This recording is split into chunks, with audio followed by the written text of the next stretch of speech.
Les éditions Sixtreed, avec l'aimable autorisation des presses de la Cité, présentent L'impossible pardon de Martine Delhomme, interprété par Vicky Lourenço.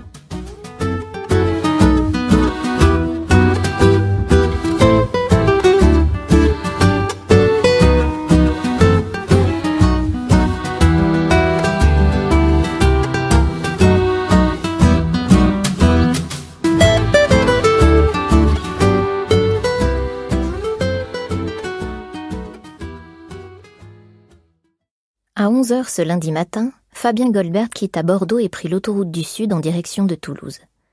L'écran de son GPS prévoyait un peu plus de 2 heures pour rejoindre Montauban. Le trafic était fluide et le temps radieux en ce début juin. L'air n'avait pas encore atteint le pic le plus chaud de la journée et quelques rares nuages s'étiraient dans un ciel rose et bleu. Fabien réprima un bâillement, il entr'ouvrit la fenêtre et oublia la climatisation. Il enclencha le régulateur de vitesse, alluma une cigarette et se détendit. La monotonie de la conduite était propice aux réflexions. C'était la 3e fois qu'il participait à Vinexpo, le carrefour international des vins et spiritueux le plus réputé au monde, et il quittait le salon satisfait. Situé au centre de l'immense parc des expositions de Bordeaux, le stand des vins italiens avait bénéficié d'une affluence exceptionnelle. Sa gamme de vins de Lombardie avait reçu un accueil favorable de la part des professionnels du vin venus des 5 continents. Des transactions portant sur des quantités substantielles étaient d'ores et déjà engagées avec un acheteur allemand et un autre en Floride. Il était moins optimiste pour ce qui concernait le Canada, où le marché des vins fonctionnait sous monopole d'État. En dépit de l'enthousiasme du représentant de la société Laval à Montréal, ce serait sans doute beaucoup plus complexe.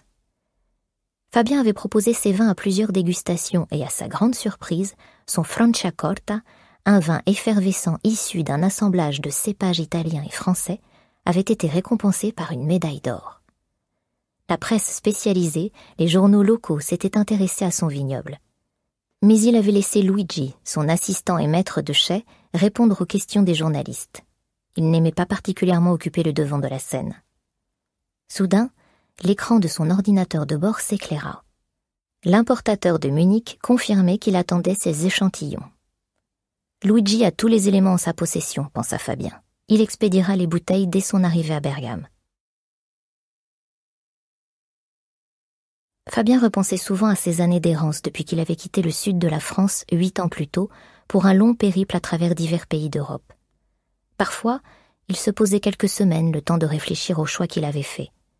Et il repartait. La preuve n'était pas encore établie, mais la preuve de quoi? Que persistait en lui un infime désir de vivre. Mais pour vivre, il devait rester en mouvement et mettre la plus grande distance possible entre le présent et ses souvenirs. Il avait souvent envisagé de se retirer dans les contrées les plus reculées du globe, puis un jour, il s'était arrêté en Italie, le pays qui suscitait tant de rêves chez sa mère. Elle lui en parlait souvent lorsqu'il était enfant, et elle lui avait promis qu'ils iraient ensemble quand il serait grand. Elle était morte l'année de ses 6 ans, et Fabien n'aurait jamais pensé avoir un jour le courage de visiter ce pays sans elle. Il s'y attarda pourtant. La Sicile et Syracuse, puis la Toscane et l'Émilie-Romagne. Un matin de septembre, ses pas l'avaient conduite à Bergame, au cœur de la Lombardie. C'était un jour d'orage, une pluie torrentielle s'abattait sur la région. Après avoir traversé la ville, il avait suivi des kilomètres de route détrempé au volant de sa voiture, et tout à coup, au détour d'un virage, il avait vu une plaque de marbre gris enserrée de granit. Domaine Santa Maddalena, dîner et gîte à la propriété. Des tonneaux empilés ornaient l'entrée. Fabien s'était arrêté. Devant lui se dressaient 2 colonnes de pierre moussue et une grille de fer forgé ouvrait sur une allée bordée de cyprès. De part et d'autre courait une marée de vignes. Il emprunta l'allée et au loin il découvrit les contours d'une bâtisse. Fabien n'oublierait jamais sa première rencontre avec Roberto Santarelli, un vigneron de 81 ans. Il lui prêta une paire de bottes et le guida à travers sa propriété. Il avançait péniblement dans les sillons de terre mouillée en caressant les cèpes. Pendant des heures, il conta l'histoire de chaque parcelle, l'influence du soleil sur les cépages. Fasciné, Fabien l'écoutait avec l'impression que cet homme et sa vigne étaient soudés au point de former une entité originale au cœur d'un monde atypique, plein de mystères. Au cours de leur randonnée, ils étaient passés devant une tombe recouverte de marbre de Carrare, surmontée d'une croix. Un nom et des dates y étaient gravés. Maddalena Santarelli, 1935-2010. Les deux hommes s'étaient regardés, sans dire un mot. C'est à cet instant que Fabien avait pris conscience qu'il ne pouvait plus continuer ainsi. Il était terrifié à l'idée que sa vie puisse se résumer à l'image de ces 2 années passées, une interminable fuite où il n'était pas parvenu à se débarrasser de ses peurs, de sa culpabilité.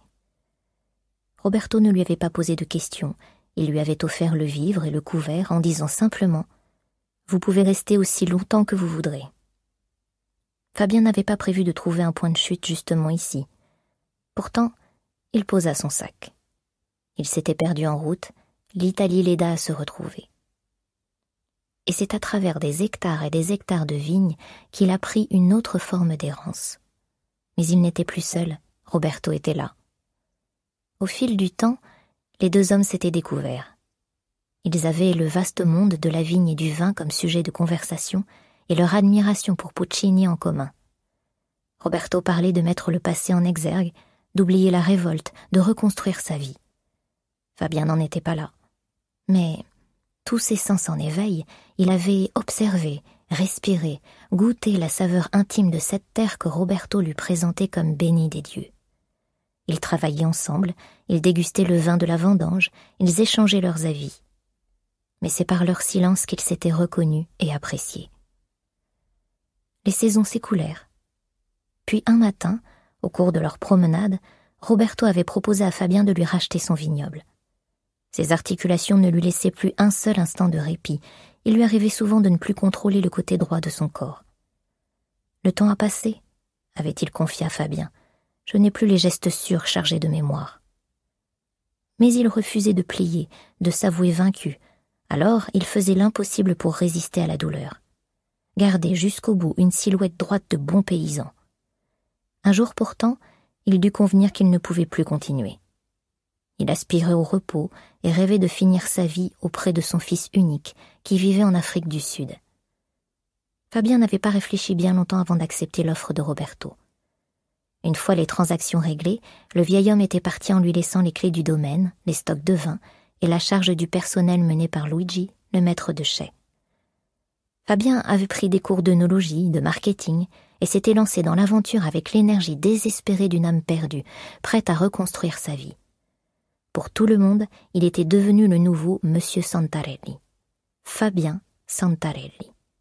Personne ne connaissait son véritable nom. 6 ans avaient passé, et ce choix-là, il ne l'avait jamais regretté. Après le coucher du soleil, quand le ciel virait au gris, puis au noir, il aimait s'asseoir dehors avec un verre de vin. Il se demandait alors pourquoi il s'était arrêté ici. Et dans la contemplation de ces vignes moutonnant sur les croupes environnantes qui disparaissaient doucement dans les ténèbres, il trouvait toujours l'ébauche d'une réponse.